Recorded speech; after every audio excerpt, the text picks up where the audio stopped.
AI, Artificial Intelligence. AI, Artificial Intelligence was released in 2001 and is once again directed by the one and Steven Spielberg. And the music for this film is once again done by John Williams. And the film stars Haley Joel Osment as well as Jude Law with Francis O'Connor in there, Sam Robards, Brendan Gleeson in there, and William Hurt with voice acting from Robin Williams, Chris Rock, Ben Kingsley, and Meryl Streep. And basically this film is set in the future. In this future, people have now created AI beings. They've now created robotic beings that can serve purpose from whatever they need. And basically, William Hurt's character comes up with a plan to make an AI being which can love. And then jump to 20 months later and we meet Francis O'Connor's character as well as Sam Robards' character. They're both in a couple together and they both have a real life kid, but that kid is very ill and not woken up for a very long time. So it's somewhere around those lines. I didn't really get what's going on with the kid initially. But anyway, as the film continues, we meet the AI David, the AI which has been created for love, and this AI is played by Haley Joel Osment. His mum and dad, they tried to make David, this AI kid, they tried to make it one of their own kids, trying to love it as much as they can. But at the same time, they still can't get over the fact that it's an AI child, because,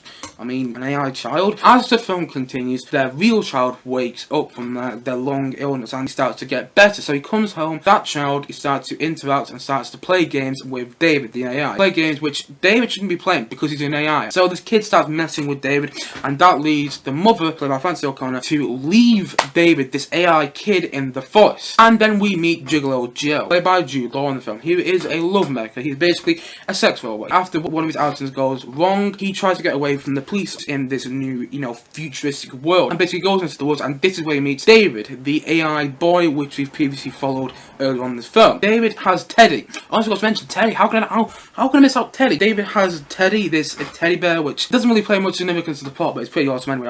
I couldn't miss him out when explaining the plot. David has this Teddy, and he bumps into Jude Law's character, Gigolo Joe, which by the way is an absolutely fantastic name. And basically, they come into contact with the Moon Raiders, and the Moon Raiders are led by Brendan Gleeson's character. And the Moon Raiders' plan is to pick up these old AI robots which people have thrown out and to take them to a flesh fair. And so David, played by Haley Joel Osment, and Gigolo Joe, played by Jude Law, both go to this flesh fair. And just as they're about to be wrecked, everyone actually goes against, David, because he's an AI kid. They go against him being wrecked. And basically, for the rest of the film, David's motive is he wants to become a real boy so his mother will love him. In doing so, he brings Gigolo Joe on his quest with him, and at the same time, they go to more futuristic worlds and everything. And at the same time, Teddy's on the journey. How can I forget Teddy? As we follow David's journey, things don't go as planned, and he starts to find out a lot more about himself than he intended to. But it does come down to a very nice end in the end. And basically, that's the plot of the film. David wants to become a real boy so his mom can love him. His mom, played by Francis O'Connor in the film. But it's not as simple as it sounds, and there's a lot that goes on that complicates these character journeys in the plot. And Gigolo Joe's thrown into the middle of it. You get the voice acting, get Meryl Streep voicing the Blue Angel. I'm not going to spoil who the Blue Angel is if you don't know this film, if you haven't seen the film. And you have Ben Kingsley voicing the specialist, and you have Robin Williams voicing Dr. No, which is pretty awesome. And basically, just before I get into my review of the film, just before I talk about what I think of the film, I'm going to explain the whole thing with Stanley Kubrick in this film. Everyone always thinks that this film is going to be directed by Stanley Kubrick. Stanley Kubrick has directed some of the most famous films in cinema history. The Shining, Full Metal Jacket, Clockwork Orange, and 2001: Space Odyssey. They're some of his most famous films. And people always thought he was going to direct this film. And then, sadly, Spielberg had to step in because Stanley Kubrick sadly passed away. From what I've heard, again, my version of what I've heard might be wrong, but from what I've heard, that isn't the case. Basically, Stanley Kubrick had this idea for this film a long time before, it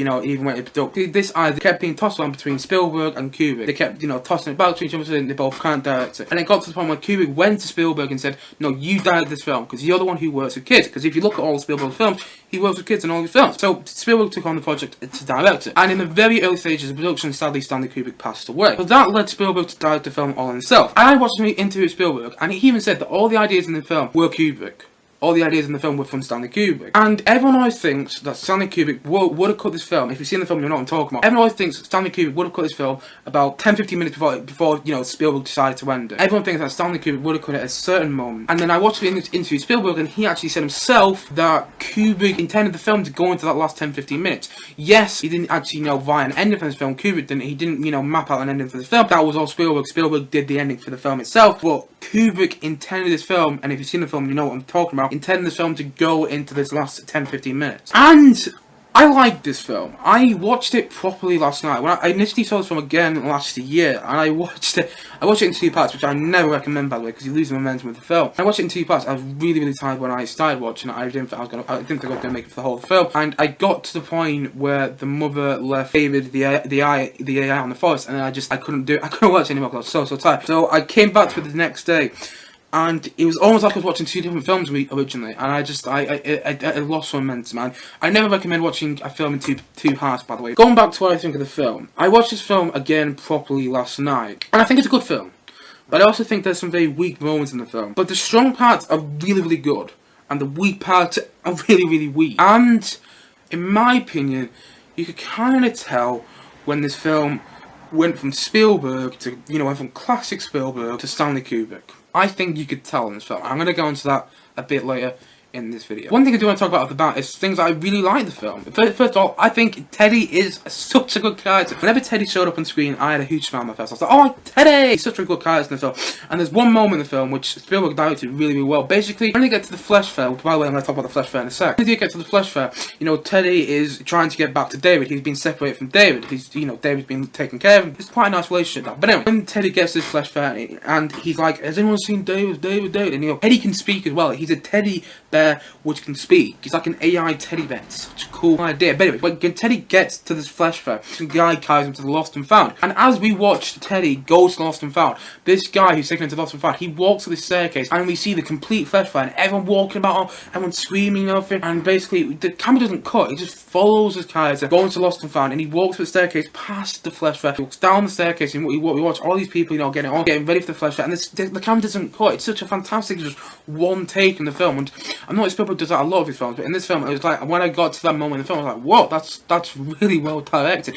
Because bear in mind, just in that one take, there's about 200 extras, and that was quite something. Watching that, just that one take in the film. And there's a lot of the futuristic sequences in the film, which are made incredibly well. Bear in mind, this film was made in 2001. Some of it may seem a bit outdated now, because bear in mind, this film was made 19 years ago. But still, watching some of the futuristic sequences are quite incredible. Some of the set pieces that you see in the film are really, really good. And I think the special effects in the film are almost really, really good. And just a tad bit outdated now, I must admit. I still think the film is made really, really well. And I loved seeing Dr. No in the film. He was quite nice in the film, the voice of Robin Williams, he had quite a nice role in the film. And Dr. No, and I know where you want to go. And that was quite a nice moment in the film. And also, I liked the whole family stuff towards the beginning of the film. That was really good. Although when I watched it the first time, I thought that the family stuff was going to be the plot of the film. I thought basically this mother and father were going to learn to love David over the course of the film, and over about 3/4 of the film. In the last quarter, they loved him so much that in the last quarter, when the real kid came back, which of these kids are they going to love more, and so which of the kids are going to choose over the other? And I thought that was going to be the film when I initially watched it. Why was I wrong? Because that whole,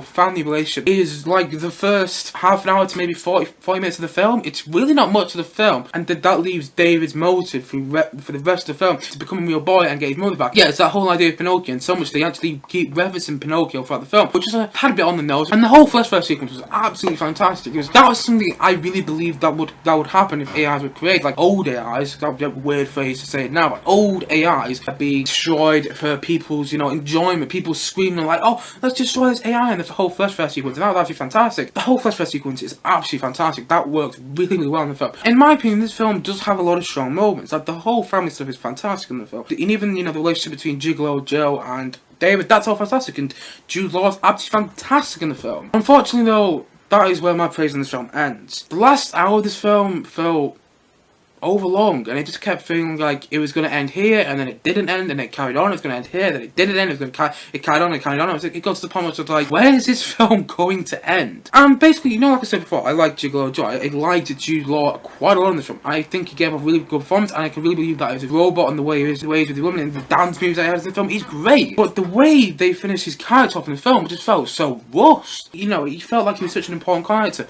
And we got into the third act of the film, I felt like he was going to do something really important. And then it just kind of finished his character like that. His character just literally left the film like that. I really liked his character. It just left the side and it felt so rushed, if I'm being honest. And then that leads me to the final act of the film entirely. The last hour of this film felt so Stanley Kubrick. And that isn't a bad thing in my opinion. I actually think Stanley Kubrick's one of the best filmmakers, one of the most incredible filmmakers I've ever lived. So when I was watching the last hour of this film, it felt Kubrick and not Spielberg. I think that was a problem because the first 2 acts of the film felt so Spielberg that when we did get to the whole hour that felt like Kubrick, it didn't work well together. Kubrick's vision is really there. When we did get to the part of the film that felt so Stanley Kubrick, I don't think it works alongside the part of the film that felt so Steven Spielberg. It didn't. It almost felt like you could cut the film and then the last hour could be its own film. It felt like 2 different films at the same time. It didn't. That's the best I can explain it. It really felt like 2 different films, but at the same time, it didn't. The last hour of this film, it kept feeling like it was going to end after like every scene, and then it carried on, and then it carried on, and then it carried on, and it carried on. It got to the point where it finally ended, and I hate to say this, but I was happy it ended. I mean, the only reason I carried on watching the film in the final act was because we'd already followed these characters for the first 2 acts of the film. There are some really interesting ideas in the final part of the film. For example, the last 5 minutes of the film are quite beautiful and quite nice, to be honest, and the beautiful music, which, you know, fades out of the film, it's really nice, and John Williams' music was really, really good in the final part of the film. Unfortunately, 55 minutes before that last 5 minutes, it dragged on like mad. It felt like I was watching Kubrick. If Stanley Kubrick made this film, it probably would have been about 3 hours and a half. And that would have been great. And I would have known I was going into a Stanley Kubrick film, and I would have been happy about that. But Spielberg made this film. And if you look at Spielberg's longest film, which is Schindler's List, which is at 3 hours 15, but that's a very, very different film, so I'm not going to talk about that. Take out Schindler's List from the mix, and look at some of his other films. Spielberg doesn't really go past 2 hours and a half. In fact, this film isn't even 2 hours and a half, but it felt so much longer in my opinion, and you know, it just didn't work. I think Spielberg makes films that are the right length, you know, they're relatively fast paced, you know, to a degree, like, and moments in the film which really carry the film. But in the final act of the film, it just felt so overlong and over exaggerated. When it finally did end, it was a very nice end. I really did like the end of the film, but I just felt like it could have got about half an hour of the film and would have been exactly the same end. And I know I said before in this video, you know, Kubrick intended for that story to go into the last 10-15 minutes in the film, but even before that last 10-15 minutes of the film, it still felt long. Haley Joel Osment, you can really believe he's his AI kid. I don't know if that's a compliment or not. You can really believe he's this AI kid, and he's just playing very well. And you know, there's a scene in the final part of the film where he sees something I don't think he's meant to see. That was a really good moment in the film. I really liked that. And like I said, there are moments in the final part of the film that I really like. I just feel that they could have got to that ending quicker. And the action sequences just aren't that entertaining. They aren't, you know, that exciting and everything. When we do finally see these Moon Raiders, that's a really clever idea. But then we get this, you know, chase sequence which just wasn't really that entertaining, if I'm being completely honest. Although I do like parts of the film, and that whole scene itself where Frances O'Connor as the mother leaves David the AI in the forest is one of the most saddest scenes in the whole film. The whole idea of Teddy, and I don't know how they did Teddy because it's absolutely fantastic in the film. It looks so real. This whole idea of like this AI teddy bear is great, and it speaks as well. That was great. That was all fantastic. It's just there's so many weak moments in the film and so many weak threads in the film that just it didn't work quite a lot of the time. But then when it did work, it really worked. That's ultimately my sort of AI.